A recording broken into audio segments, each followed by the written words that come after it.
Pagkapasok sa bahay ay iniupo noong lalaki si Magda at sinabing, "Maiwan mo na kita dyan, miss ha.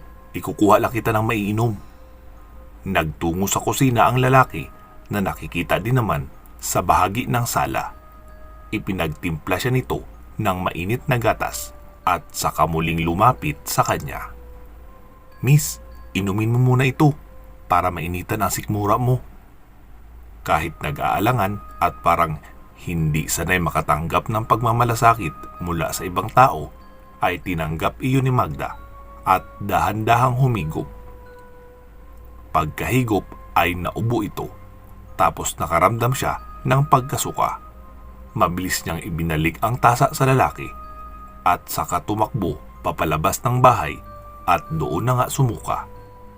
Mabilis namang inilapag ng lalaki ang tasa na may gatas at saka sinundan si Magda sa labas.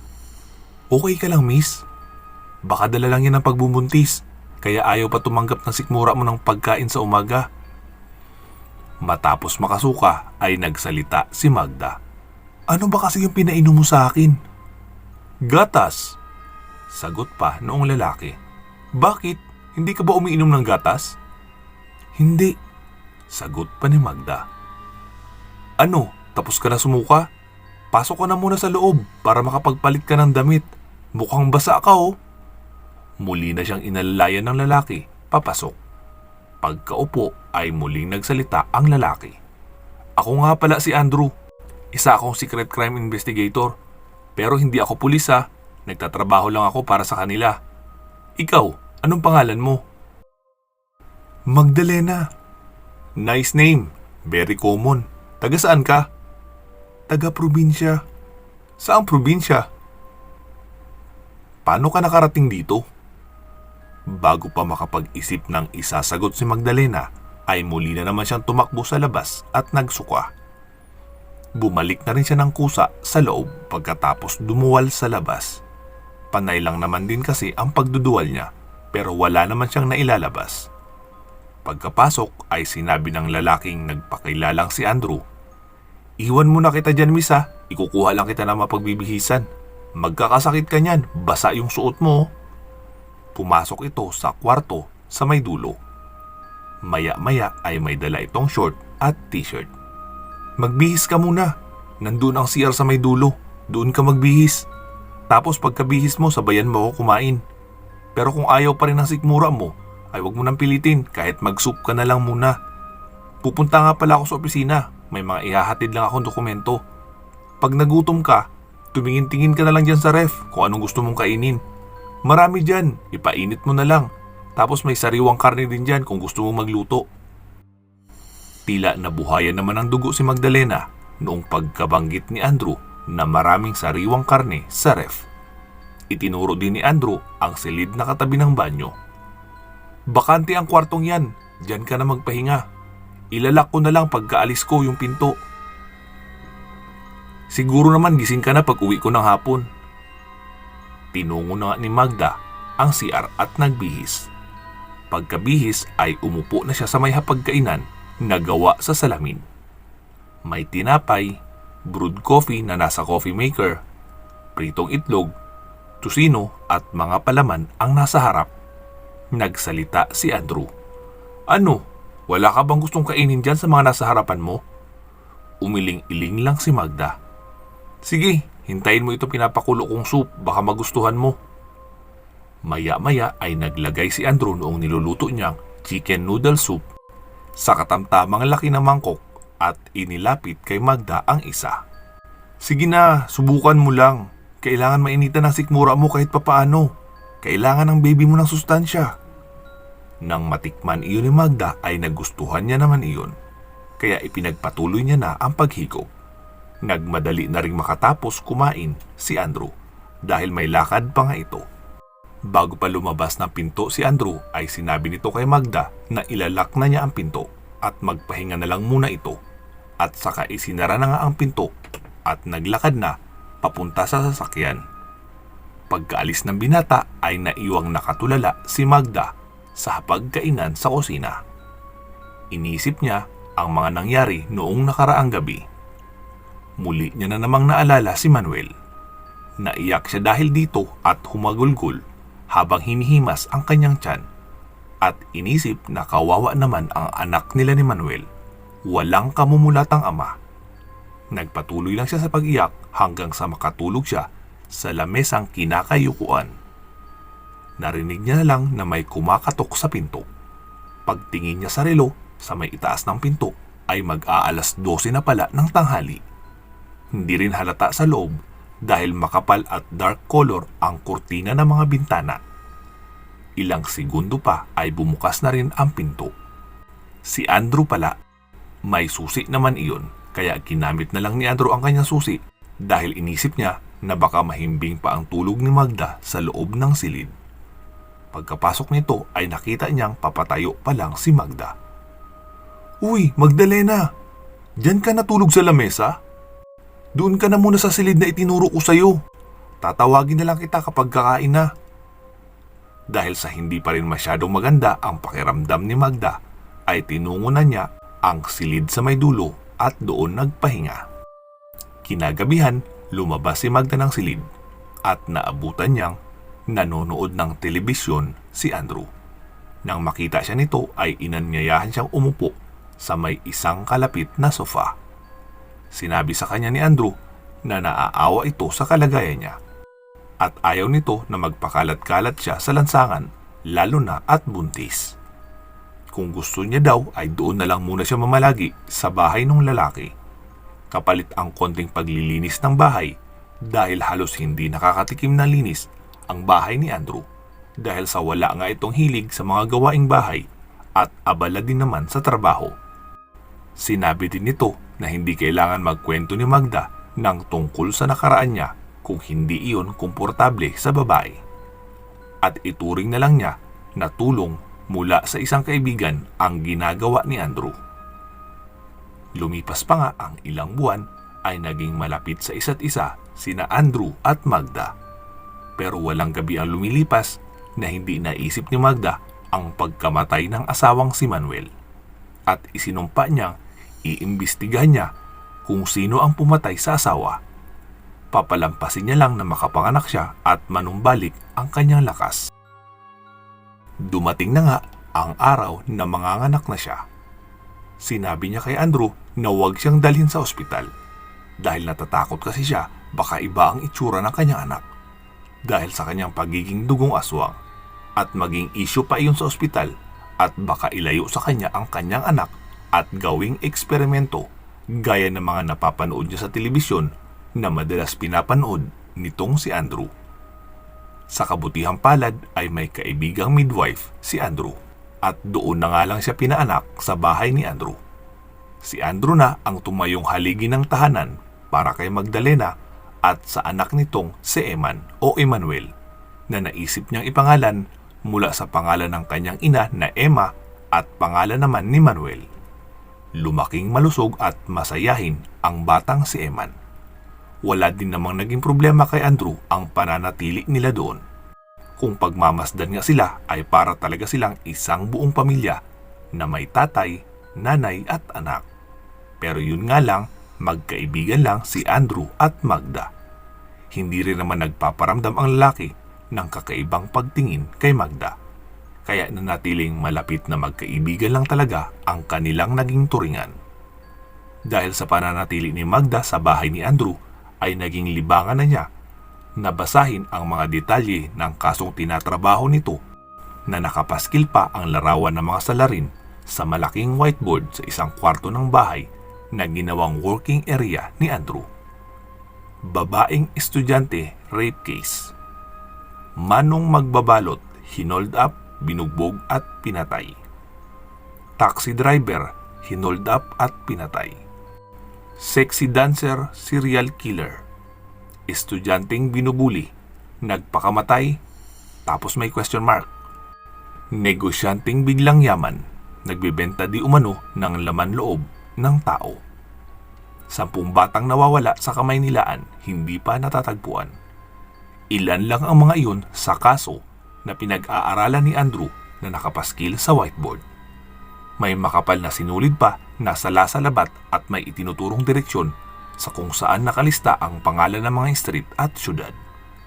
Madalas niyang nakikita si Andrew na nakakatulog na lang habang nagbabasa ng mga kung ano-ano doon at nakatingin sa whiteboard na iyon. Kapag nasa kainan naman sila o nakatambay sa maliit na hardin sa harapan ng bahay, ay nagpapakwento siya kay Andrew tungkol sa mga hinahawakan nitong kaso. At nagtatanong rin siya kung papaano ang paraan nito sa pag-iimbestiga. Sa tagal ng kanyang pakikinig sa mga kasong hindi malutas-lutas, ay isa lang ang napagtanto niya. Mahirap talaga malutas dahil sa mahirap na kumalap ng ebidensya at makahanap ng taong titistigo. At kapag may ebidensya at testigo naman, ay matitenga pa ang kaso sa korte ng napakatagal. Kaya kung hindi umaatras na lang ang biktima dahil nabayaran na o di kaya nakaalis o nakatakas na ang salarin dahil nakapagpiyansa at nakaalis na ng bansa. Nanumbalik na naman sa kanya ang nangyari kay Manuel. Naisip niyang may magagawa siyang mabuti kahit aswang siya. Makokontrol niya naman siguro ang sarili na huwag kainin ang lahat ng kriminal na may pananagutan sa batas. Isang araw ay may babaeng kumatok sa bahay nila at si Magda ang nakapagbukas ng pinto. Tinanong niya naman ang babae kung sino ang pakay nito. Sabi ng babae ay hinahanap niya daw si Andrew. Kinabahan bigla si Magda dahil naisip niya na baka kasintahan ito ng lalaki na mula sa probinsya o sa ibang lugar. At ito siguro ang dahilan kung bakit hindi nagpapakita sa kanya ng interes si Andrew. Maganda ang babaeng ito at halos kamukha na ni Andrew. Naalala niya tuloy ang naririnig niyang kasabihan na sa katagalan daw ay nagiging magkamukha ang mga magkasintahan, lalo na kung matagal na ito magkarelasyon. Sa isip-isip niya tuloy ay gusto niya nang magpalit bigla ng anyo at lapain ang babaeng iyon para hindi na makita pa ni Andrew.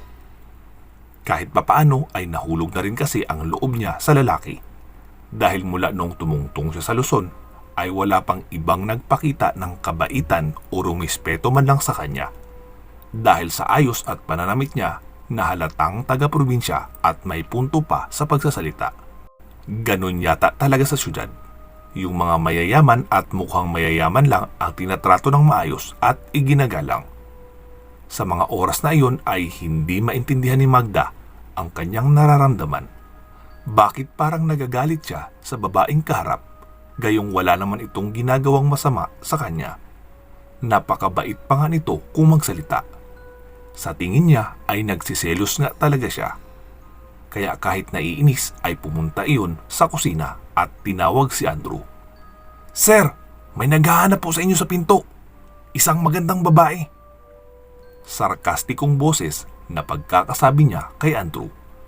Nagulat naman si Andrew at napasabing, "Ala, anong nakain nun? Ba't bigla akong tinawag na sir?"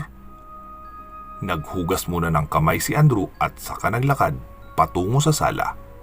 Nakabuntot naman sa likod niya si Magda na halatang nagliliyab na ang puso dahil sa selos na nararamdaman. "Uy, Ann! You're here! I miss you so much! Bakit ngayon ka lang pumasyal?" Patakbong lumapit ang lalaki at mahigpit na niyakap ang bisitang babae at saka hinalikan sa pisngi. Humalik din sa pisngi ang magandang babaeng iyon. Para namang binuhusan ng gasolina at sinindihan ang pakiramdam ni Magda nang nakita ang mga kaganapang iyon at tila umakyat ang lahat ng dugo niya sa mukha na gusto niya nang magpalit ng anyo upang lapain ang babae na nasa harapan niya. Pagkatapos magyakap noon ay tumingin sa kanya si Andrew at nagsalita. "Ann, this is Magda, my best friend." Lalong naghimutok ang kalooban ni Magda nang narinig iyon dahil ang gusto niya sanang marinig ay ipakilala siya nito bilang girlfriend. Paano nga naman siya ipapakilala bilang girlfriend kung ang totoong girlfriend nito ay iyong babae na nasa harapan nila? "Magda, this is Andrea, my twin sister." Medyo nahintuan si Magda at pinoproseso pa ang mga salitang narinig. Inaasahan niya kasi na girlfriend o kasintahan ang salitang babanggitin ni Andrew noong ipinakilala sa kanya ang magandang babae. Para mas maging malinaw ang sinabi ay inulit muli ni Andrew ang una niyang sinabi. "Magda, Si Andrea, sabi ko, kambal kong kapatid. Doon pa lang nakahinga ng maluwag si Magda nang marinig ang salitang kambal. At biglang humupa ang kulo ng kanyang dugo na kanina pa umakyat sa kanyang ulo. Hi, kumusta? Hindi kaya naikwento sa akin ni Andrew? Sumagot naman ang babae. Oo, hindi talaga nagkikwento si Andrew ng kahit ano tungkol sa pamilya niya dahil sa trabaho. Mas ligtas daw kasi kami kung walang nakakaalam kung nasaan nakatira ang mga pamilya at kamag-anak niya. Kakauwi ko lang galing US. Isang linggo muna ako nag-stay sa hotel dahil may inaasikaso pa ako mga dokumento. Pero dito na muna ako pansamantala kay Andrew habang nagre-review para sa bar exam. Tumango-tango lang si Magda sa lahat ng narinig. Dahil sa dami ng dumaang salita sa tenga niya, ay isa lang ang naging pinakamahalaga dito. Ito ay ang salitang kambal. Doon na nga pansamantalang nanirahan sa kanila si Andrea. Mabilis naman na nakagaanan ng loob ni Magda ang kapatid ni Andrew na si Andrea dahil mabait din ito at itinutulak pa siya nito na unahan niya na daw si Andrew at pasukin na sa kwarto kapag gabi para maging sila na. Botong-boto din kasi sa kanya ang kapatid dahil sa nakikita niyang maalaga si Magda kay Andrew. At ibang-iba ang aura ng bahay mula noong naroon na si Magda nakatira kay Andrew. At parang magtatay na rin naman kung magturingan si Eman na anak ni Magdalena at si Andrew. Daddy na nga ang tawag nito kay Andrew. Anak din naman ang tawag ni Andrew sa bata. Napasagot na lang si Magda kay Andrea na sana magustuhan din siya nito. Dahil mula noong tumira siya kay Andrew ay wala na siyang ibang natanggap mula dito kundi puro kabaitan. Gusto niya itong gantihan ng pagmamahal na tapat. Kinindatan naman siya ni Andrea nang makitang papalapit sa kanila si Andrew at sinabing, "Ano ba girl? Hindi na uso ang pamarya Clara sa panahon ngayon. Lalo na kung torpe ang lalaki katulad niyang si Andrew. Halata namang gusto ka rin niya." Isang araw ay nagpaalam si Magda na aalis ng bahay at baka hindi siya doon matutulog dahil hahanapin niya ang kamag-anak niya daw na nasa Maynila. May kaibigan daw siyang babae na pwede niyang matulugan ng kahit isang gabi lang. Sinabi ni Andrew na sasamahan siya nito. Sinabi niya rin naman na wag na dahil maglalakad-lakad lang din naman siya sa lugar pagdating doon at magbabaka sakaling may makasalubong na kakilala o makakapagturo kung saan naroon ang mga kamag-anak niya. Kahit ayaw sanang pumayag ay wala na rin namang nagawa si Andrew. Naroon naman si Andrea na titingin-tingin kay Eman. Sa mga pagkakataong wala si Magda at 2 taon na rin naman ang bata mahigit kaya hindi na masyadong alagain. Inabutan na lang siya ni Andrew ng 3,000 piso at sinabing pangpamasahe niya at kumain na rin sa labas kapag nakaramdam ng gutom. Tinanggap naman iyon ni Magda at sinabi sa isip, bakit pa ako kakain sa karinderya sa labas kung pwede namang yung mga kriminal na matatagpuan ko ang kainin ko? Mabibigyan ko pa ng katarungan ang mga naging biktima nila. Pagsapit nga ng 4:00 ng hapon ay umalis na ng bahay si Magda upang magtungo sa Pasay. Ipagtatanong-tanong niya kung may nakakita ba sa salari na bumugbog at pumatay sa asawang si Manuel.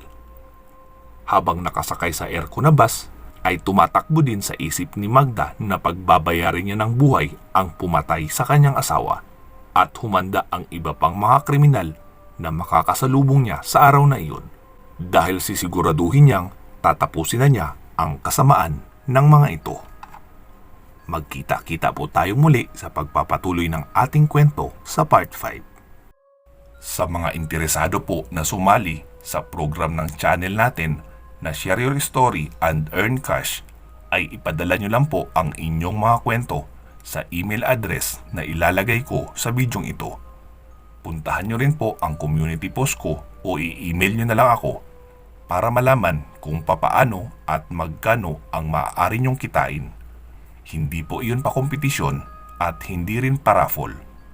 Kikita po kayo base sa views na naabot ng kwentong ibinahagi nyo sa loob ng 30 days. Ibinabahagi ko lang po ang channel ko sa inyo para kumita din kayo gamit ang sarili nyong kwento, lalong-lalo na ngayon sa panahon natin na krisis. Okay po ba iyon? Inaanyayahan ko din po kayo na mag-subscribe sa isa ko pang channel na pambata. Ang pangalan po ng channel ay Batang Pinoy Stories. Kahit mag-subscribe lang po kayo ay ipinagpapasalamat ko na po iyon ng malaki. Meron pa po pala akong isang ipopromote na channel. Gusto ko rin pong tulungan ito para makatulong sa writer at narrator. Lalo na sa hirap ng buhay ngayon. I-subscribe nyo na rin po sila. Pero wag po sana tayo maging mapanghusga. Para lang iyon sa mga matured o mga taong bukas ang isipan sa iba't ibang mga topic. Dahil romance, love story at erotic ang topic ng mga kwento sa channel na iyon.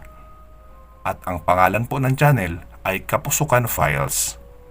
Inuulit ko po ha, para lang iyon sa mga matured na mag-isip at bukas ang isipan. Maraming salamat po.